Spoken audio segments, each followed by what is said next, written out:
Hi, and welcome to Arts District Boston's live interview Thursdays. Today we have a very talented guest who is in 3 bands, sculpts, and organizes one of Boston's largest underground venues. Please welcome Johnny Steines.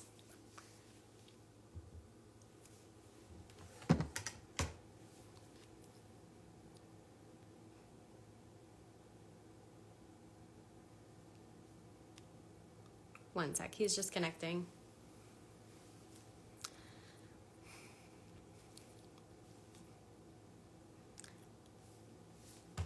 All right, we are starting an interview and we're just waiting 1 second for our artist to join us.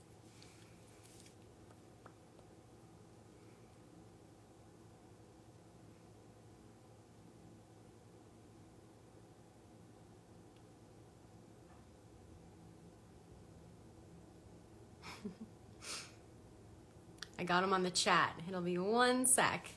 Hi. It keeps ending when he clicks on it. Oh, there he is. All right, now just send a request to join or to be in the video.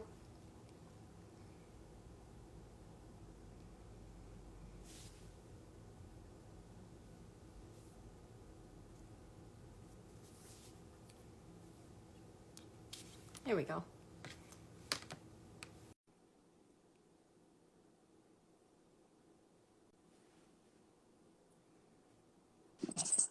Hi, Johnny. Thanks so much for joining us. Yes. So great to have you on our interview. Why don't you start by telling us a little bit about the bands you're in? My band is Blu-ray. I have like recording projects that are not active bands right now. One's the Chives. I play drums in Dust from a Thousand Years. And then just like like fake bands. Big bands, cool. Yeah. That sounds good. So what genres of music are these bands? Blu-ray is like a rock band. Um, uh, Verging more on like classic rock these days. Um, Dust from a Thousand Years is like my friend Ben's band. It's softer folk music, but it's pretty. It gets rocking too at times. They're all like rock bands. Guitar, Cool. yeah. So you have a big influence in all these bands, obviously. What are your influences as a musician? Uh,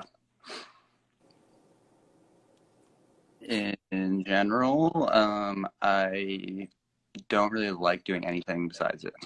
Um, I mean, I like doing other things, but I don't like feel productive doing much else. Um, and I find it really important to just like sound stupid, but like personal growth, I guess. Yeah, totally. I feel the same way with art. And so that's kind of like your motivation and what makes you create. That's great.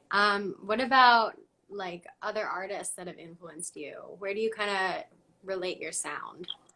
Um, Definitely right now more like classic rock, like going back to when I was like a kid, uh, like Chuck Berry, The Stooges, CCR, listening to a lot of Canned Heat. Um, Yeah. Almost like getting into like blues bands or like just trying to get more into like Delta blues guys and stuff like that. So definitely like a 60s, 70s. Uh, Cool. yeah, That's great. I'd like to hear your new album. And do you have any albums coming out? I do. I have one called Explain that's coming out in on April 1st, April Fools. Very soon. Yeah, that's like a more fancy album. Uh, and then I'm working on another one called Hippie Shit. That's more like a retro rock. Oh, cool. I see that. Yeah, because I was listening to I think the one that's coming out in April, and it was almost like 80s, like very pop dancey. Yeah, yeah, yeah. So cool. So your hippie stuff is kind of gonna move backwards in the timeline even a little more. Yeah, yeah. Cool. Nice. And what is your inspiration for these albums? Even just the names are so interesting. How did you come up with that? Hippie shit was like I like when people talk about like label people as hippies incorrectly. And I feel like I've been called that a lot in my life. Uh, and I never really This meant. artist probably. Yeah. Uh, yeah, but I think it's kind of fun. It's like it reminds me of having fun, like being an idiot or being a dumb, shitty hippie. But that one is like I like a lot of psychedelic music. Sort of like Velvet Underground Worship album a little bit. Um, but the other one was like I also listened to, or my girlfriend listens to a lot of disco music. So I do too. And I've just been listening to like Chaka Khan and Sister Sledge, and like I just wanted to make some dancey shit. That's cool. That's fun, and I'm sure it's your fans like that. Something to move around My to. fans, yeah, that's Cool. very important. Yeah, concerts more fun too. So last I heard from you, you were about to tour in Australia. How did you even set that up? Um, yeah, so it never ended up happening.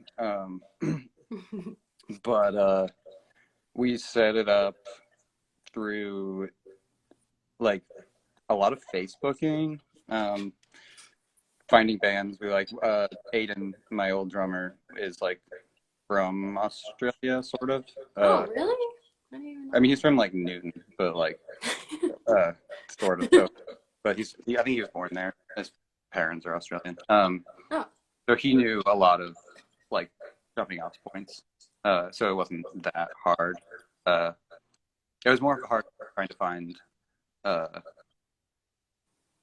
like bands in places we haven't heard of before that we liked. But honestly, it wasn't hard because Australian music is awesome. It's Yeah, always plus people are so nice there. I'm sure they're like, yes, please come to my house. Please yeah. sleep on my floor.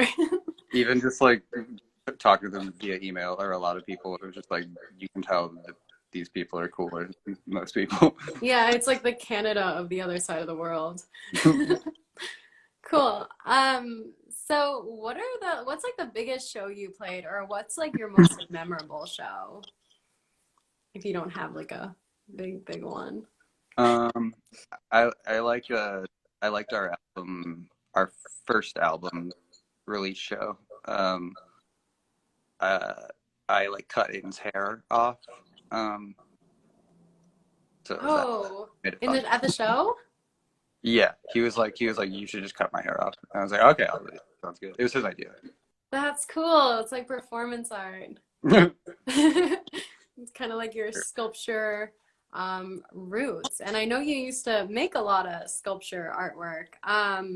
How does your artwork translate into your music or vice versa?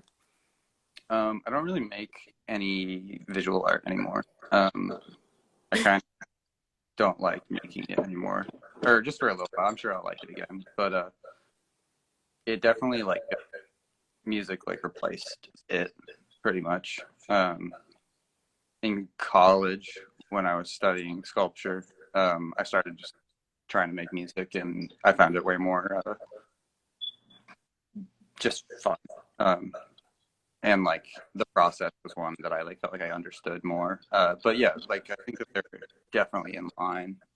Like I'll usually make a song by like adding a bunch of layers to something and then like taking things out. I don't know. It's sort of like an additive Sculpting practice. sound. Yeah, yeah. It feels like the same sort of Oh, like I need something process. up here. Yeah, like something's missing here. Like, oh, this is adding too much. Like, oh, this is gross. Like, yeah, it's just like very relatable process. Cool. Okay. Yeah, your beautiful sandwich avocado tape sculpture. I don't know if I'm missing any ingredients. Um, Yes, it's a sculpture. what? Can we hear all about that? Yeah. It was for a music video that I filmed an avocado shell over my penis.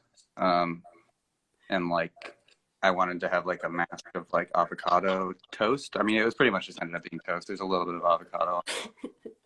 Uh, but it was sort of like, again, like not like that directly.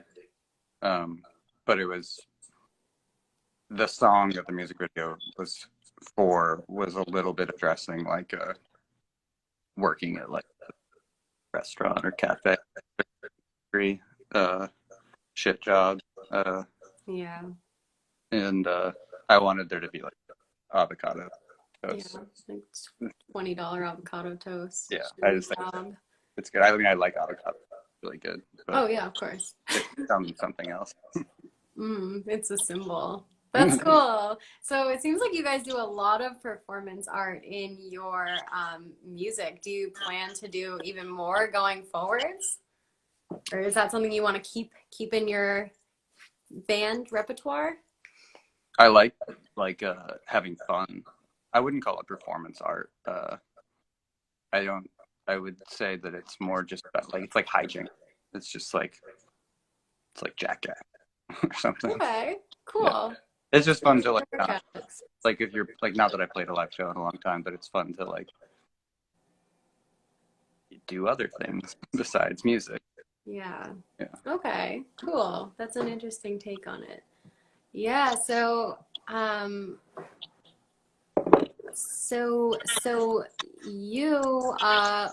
you are from New York and you moved to Boston. That's like so opposite to what people normally do, especially artists and musicians. Can you kind of tell us why you chose to make that move instead of? Yeah, I'm from New York, and I just never really wanted to live there after I there. Like I went to college in Ohio for a year, and then I moved to Boston. And I don't know. It's just like it's weird for me in New York now. I don't really like feel that comfortable. I usually feel pretty stressed out there, even though like I like grew up there. It's just this weird like uh stress that comes from almost like just knowing too much about that city. Yeah. But it's like a great place to do stuff and make art. It's a bit harder to like get involved in it there. Boston's like, not at all. Yeah. It's really anyone can do it. It's like you know what I mean. I stupid, but like I feel like a lot more less of like a place in general. Yeah. Like, who gives a shit about Boston? That's great. I'm so glad. I was actually going to ask you what you think about the Boston art scene, and I'm glad you mentioned that because that's kind of like, what we're doing at Arts District Boston, just making it accessible, making people welcomed, and growing it as best we can. Yeah, yeah. So you run one of Boston's longest running underground shows places, and I know you have bands from all over New York, everywhere. How do you pick bands to play? How do you organize that? Facebook a lot. It's like a lot. It's hilariously most of the booking that I've done has been on Facebook, which is like very useful. But yeah, it's just like friends usually. If it's like someone we've heard of and they like contacted us, then if we like liked it, we would obviously be down to host them. Yeah, it's like a shitty little basement community, you know? Yeah. Yeah. And people just reach out. Oh, cool. So do people in other cities know about Trixie's or? Yeah, I think so. Cool. That's great. I know it's definitely a big part of the Boston art scene, the basement show, underground community. Yeah, it's pretty important. It's pretty much the whole thing. And I know you guys have like art shows and stuff too. Are you guys going to continue to have art shows there or? was that kind of just a couple times? Yeah, yeah. No, yeah, we didn't really ever do many of those. We usually did like show flash, like someone hung some art uh, Hmm. to raise money, something like that usually. But yeah, I'm down to do more. I mean, once we're able to safely allow people into our house again. Yeah, true. And the last question, do you have any shows or projects coming up in the future, and where do you plan to go with your music? I'm just gonna make albums for now. That's my only goal. I still play with my friends. Like Blu-ray was gonna be a five-piece band. Um, I don't know if it's still gonna be called Blu-ray or something, but uh, I'm still practicing with people as if there's gonna be shows again. But for now, I want to try to make more albums. I think that's more fun. Anyway. It's like Yeah, more permanent. Um, so yeah, just make it. cool. That's my All plan. right. Do you see Blu-ray maybe being a five-person band one day? Um, I don't know. I thought about it a lot. I was pretty set on doing it. But I don't know. It's just if the five-person band sounds like the like what I if it sounds like something similar to what it was before, then it could be. But I think the band that I have or that I'm in right now with my friends is like something else. So I feel like it would be a disservice to that to make this, and just a little weird. So I don't know who fuck it like a name. Uh, so yeah, I don't know. Yeah, I kind of forgot your original question. Okay, that's fine. All right, cool. So, I know we have a few people watching. Does anyone want to ask any questions Yeah, my before boy. we end up? And Johnny, is there any last things you kind of want to say, or Uh, I think what you're doing is pretty cool. thanks? I think Boston's a pretty cool place, and there's a lot of cool things happening here. So thanks for interviewing me and my important music. All right, thank you so much for being on. Everyone, make sure to listen to Blu-ray's new album. Comes out April 1st. Thank you all so much. Oh, Johnny, can I borrow $10? Cool. Bye, Johnny. Thank you. Hi, Jill. Thank you.